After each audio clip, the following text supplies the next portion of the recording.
What is up everyone, Pokemon Go has officially turned esports. This weekend the first ever official Play Pokemon Go tournament took place in Liverpool. 62 players participated, but only one was crowned the first ever regional champion. LurganRocket. The team Lurgan ran all the way to victory, consisted of Cresselia, Diggersby, Shadow Walrein, Deoxys Defense, Scrafty and Shadow Nidoqueen, with Cresselia being his absolute MVP. In today's video, I'll showcase this really nice GBL team inspired by LurganRocket's squad, as well as voice my thoughts on the regional championships. Let's start with one of the best battles I had with this squad, leading into the worst thing possible. Registeel, gotta switch into Walrein. Instantly, in comes a Medicham, absolutely horrible as well for Walrein. But Shadow actually puts on quite a lot of pressure here to Icicle Spears. Basically knocks out Medi, so my opponent actually decides to shield the first one up here. I think maybe expecting an Earthquake, which does also do a lot. But yeah, if he would have no-shielded the first one as well, I could have probably, or if he would have no-shielded both of my Icicle Spears, I could have probably shielded up and farmed down. So my opponent really wants a switch advantage here, is bringing Cress back into the Medicham. Cress, absolute wall for the Medicham, even though he's running the neutralize punches, they do absolutely nothing. I want to get out of this matchup with as much energy as possible, to be honest. So I'm not gonna go for the Grass Knot. I know the Grass Knot doesn't, well, I think the Grass Knot does knock out at this point, but I don't want it to knock out. So I only do a Great here, so I can farm up a little more energy with Psycho Cuts. This could come in real handy later. I'm expecting maybe something like a Sableye in the back, which would be really good for Diggersby, because Diggersby is a really nice core breaker for Stunfisk, Sableye, Registeel, Sableye, but no, it's actually a Walrein in the back, which is absolutely horrible for Diggersby, like terrible. Probably one of the hardest answers to it. Diggersby absolute tank though. 8 up that Icicle Spear, gonna go for the Earthquake here. Unfortunately does get shielded up. Honestly, I was expecting the shield there, so I could have baited. Felt a little risky, and in the end, all I really need to do here is get to another Earthquake, and then hopefully my switch timer can come up and I can Grass Knot this Walrein. That's the idea. I'm really hoping they don't throw before my switch timer comes up, but they do throw, which is very unfortunate. At this point, I'm gonna farm up to a Fire Punch, have it loaded for the Registeel in the end game, and then switch in my Cress and throw this Grass Knot. Now, I only have a Fire Punch loaded on my Diggersby, which will only do like, I think 20-25% versus Registeel. So we're still far away from the win here. But the thing is with Registeel is that it only has big moves.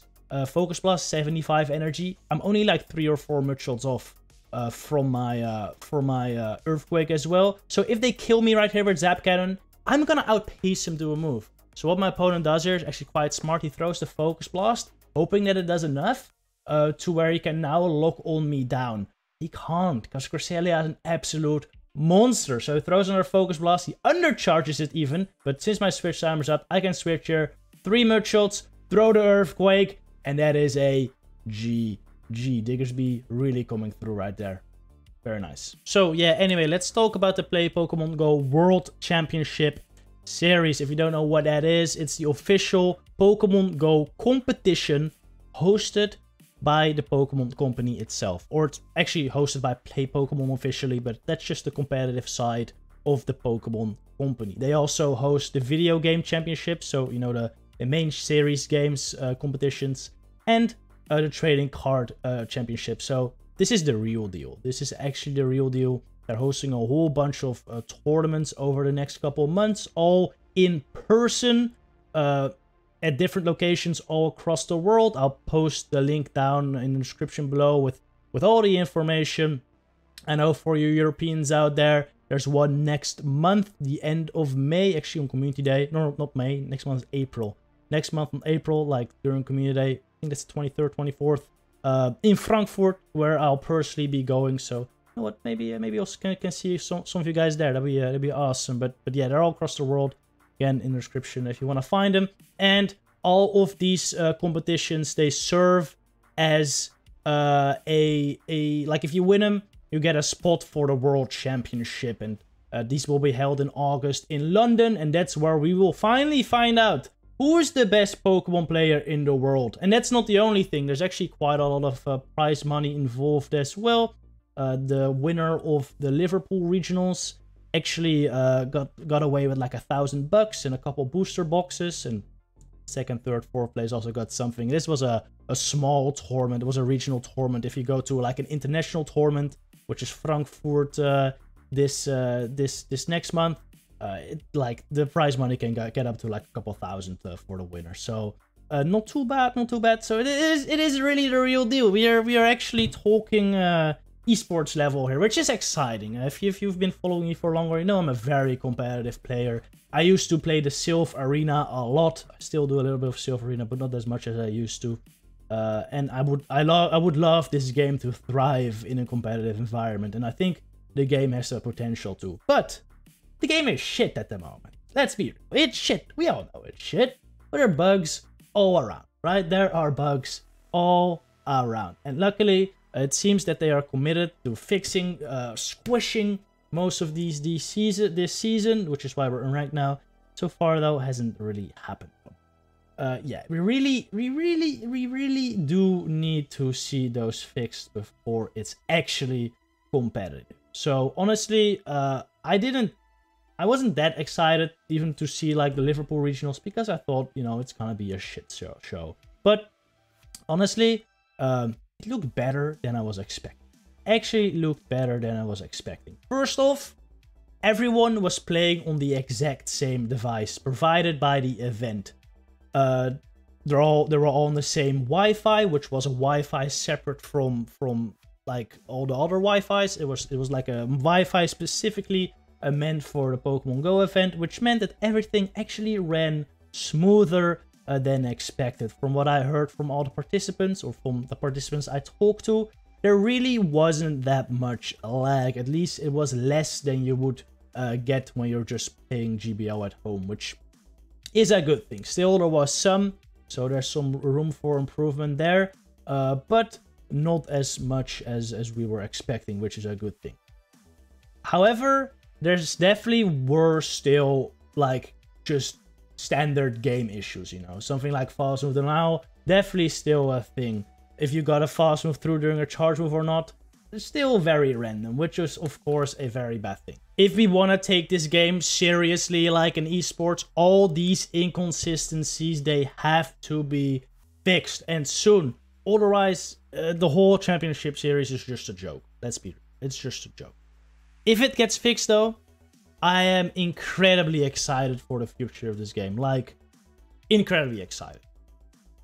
After seeing pictures, videos from participants in Liverpool, it just looks like so much fun, and it brings back memories from Sylph Arena Season 1. Anyone in here also played Sylph Arena in Season 1 or Season 2 when we were still going out to local tournaments? Post a comment down below. You know what I'm talking about. Just hanging out with fellow Pogo players, looking your opponent in the eye while you're bubbling down their Scrafty with your Azumarill.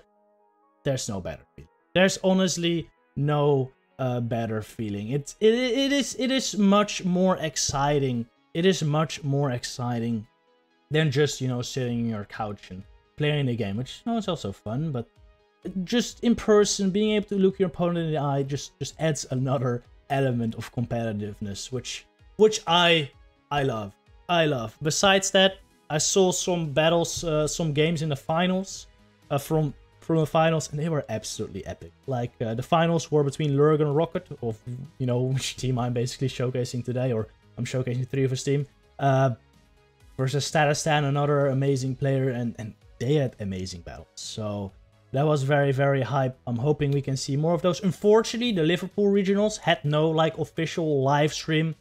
So the battles I saw were from the Twitch channels Azarai and Lankern, friends of mine, who were there at the event, and they were just basically live streaming. They're basically filming the phones of the players. I'll put the Twitch links down below, so if you're interested in those battles, you can watch their VODs. I'll link them in the description. Definitely worth checking out, because there were some amazing battles there. There were definitely some amazing battles there, and you know, the vibes were just really, really good. So that makes me incredibly excited. Makes me incredibly excited for the future. But yeah, we really, really need to see some fixes to really make that happen. Anyway, let me know what you think of the championship series down in the comments below. Are you doing any? If so, where? When? Again, I'll probably be... Oh, I'll definitely be going to Frankfurt next month. That will be fun. I'll be there participating. Hopefully I can see some of you guys there. I think that'd be really fun. Anyway, let's just continue with these battles. I haven't really talked about the team just yet. Again, this is a squad I basically stole from LurganRocket's team.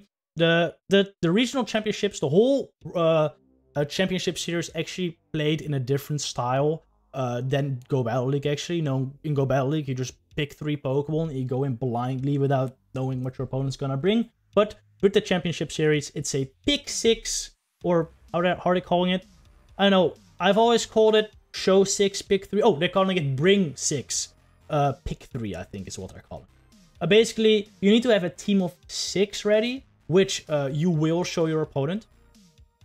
And you can also see your opponent's team of 6, and based on that, you can bring 3 Pokemon to the battle, basically, for each battle you're doing. Well, because every match is like a best of 3 or best of 5, but you can change your squad of 3 every battle you have within that match. But it has to be from the 6 Pokemon you've decided to bring to the tournament. And again, Lurgan was running this core of Cresselia, Shadow Walrein, Diggersby, in addition to Deoxys, Scrafty, and Shadow. Nidoqueen is what he ended up winning with. So honestly, a very unique team.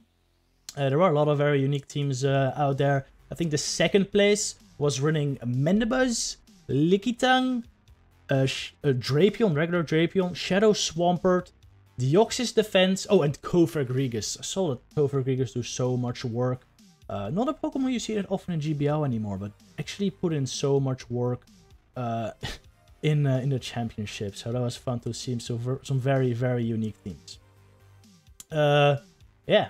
Anyway, continue with these battles, alright? Continue with these battles. Just pick these 3 Pokemon from a squad. Very, very solid. Actually, really, really solid. I have 3 positive sets with this, including a 5-0. I think I had a 4-1, 3-2, and a 5-0. Pretty insane. Pretty insane. Definitely, I can recommend this. Shadow Walrein is, I think, necessary in this squad, because Shadow Walrein just pressures Registeel so much more. So it's a better answer for it, I feel, and you definitely need that when you're Cresselia on your team, which really sucks versus Registeel. Anyway, Swampert here is going to be quite an issue. I think it's still Mandibuzz in the back as well, which, well, Diggersby doesn't do great against, and Cresselia also doesn't. It's kind of a core breaker for these two, though they both still have play, because they both can tank moves just fine, and I still have a Moonblast to hit the Mandibuzz as well. Which I maybe should have thrown here. Maybe I should have thrown the Moonblast into the Mandibuzz, but I wanted to save the Grass Knot for the Swamp. So that's why I switch into Diggers instantly. Hopefully that'll pay off. Hopefully that'll pay off. As you can see, I can still take 2 foul plays here. I end up overcharging just a tad.